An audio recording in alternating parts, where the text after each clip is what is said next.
In school, children have the opportunity to learn, grow, and discover.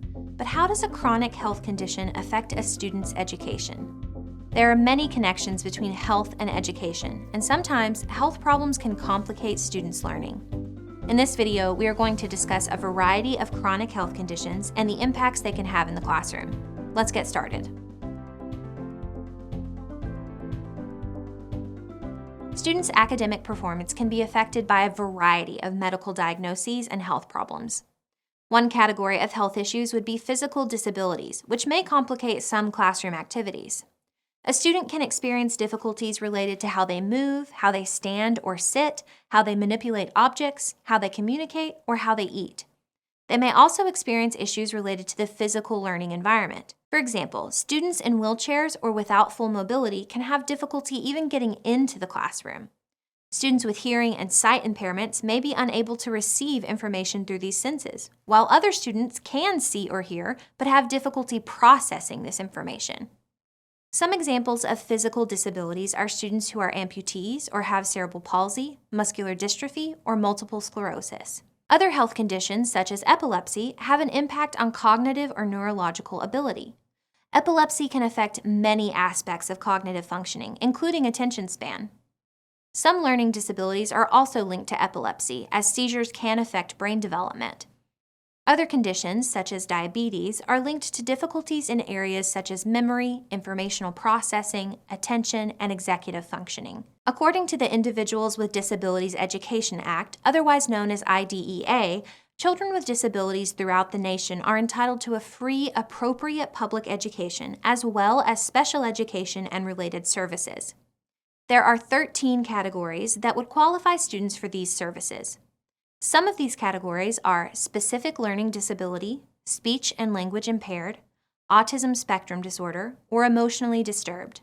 Other categories include other health impaired, visual impairment, deafness, hearing impaired, deaf blindness, orthopedic impairment, or traumatic brain injury. The disabilities in each of these categories vary, but for example, students with the OHI classification have limitations in strength, vitality, and alertness due to acute or chronic health problems that significantly influence their academic performance. It is important to emphasize that if this disability does not cause them significant limitations in the classroom, they cannot qualify for these services even if a chronic health condition exists. Under federal law, there are two different plans of action that can be put into place to help meet the intellectual, physical, or medical needs of students. The presence of a specific learning disability, medical condition, physical disability, or need which requires special services are some examples of what might qualify a student for one of these plans. An individual education plan, also known as an IEP, frequently includes modifications which are designed to help the student succeed in the least restrictive environment possible while in grades K through 12. School districts may utilize the second kind of plan, called a 504 plan, for those who can learn within a general education environment with accommodations. 504 plans can be used both in K-12 and in college and ensure equality of education to people with disabilities. While IEP and 504 plans are regulated by federal law, the types of modifications and accommodations included can vary depending on the interpretation of individual states or districts within a state. For example, in some states, 504 plans are mainly utilized to help meet the needs of students with medical conditions such as asthma or diabetes. In other states, 504 plans are mainly used to support students with specific learning disabilities such as dyslexia or dysgraphia, while medical needs are addressed through other means.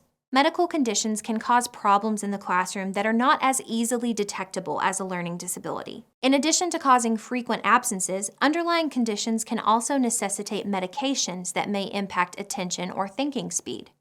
Medications can affect some children's sleep and eating patterns, as well as their ability to concentrate during the day. It is also important to note that feelings of anxiety are linked to a number of illnesses, which can affect students' ability to perform academically, behave in class, or interact socially. There are a variety of accommodations that can be specifically helpful for students with medical or physical disabilities. First, it is important to create an environment which is physically accessible and does not restrict mobility. This not only refers to the physical layout of the classroom, but also to the placement of the materials in the classroom. For example, placing wide containers in reachable spaces instead of higher up, and thoughtfully considering where visual materials belong are two ways to make the classroom more accessible for all students. Assistive technology is another accommodation which can be very valuable for students that struggle with fine motor skills by providing adaptive means for typing or the ability to dictate rather than write. Providing extended time for tests, quizzes, or other types of assignments allows individual students to demonstrate what they know, while acknowledging that not all students work or learn at the same pace. This accommodation can be particularly beneficial for students with dyslexia or disorders that affect attention span. Another accommodation to consider is providing information in a variety of formats to help make sure students can access the information. Examples of this could include utilizing a digital resource that reads the story out loud as the student is following along with the text, or providing graphics to accompany new information. Sometimes recording the class or securing volunteer notes is helpful for students in case they miss content. In addition, for students with disabilities like epilepsy or diabetes, it is essential that a seizure or medical action plan is made and is adhered to immediately if an episode should take place at school. The teachers should also be qualified to administer first aid and should assist students in avoiding triggers, such as flashing lights, that have been previously identified in the student's files. Furthermore, it is important to ensure that records are being kept and the proper documentation stays with the student. Having the correct support and understanding from the teacher allows a student to achieve amazing things.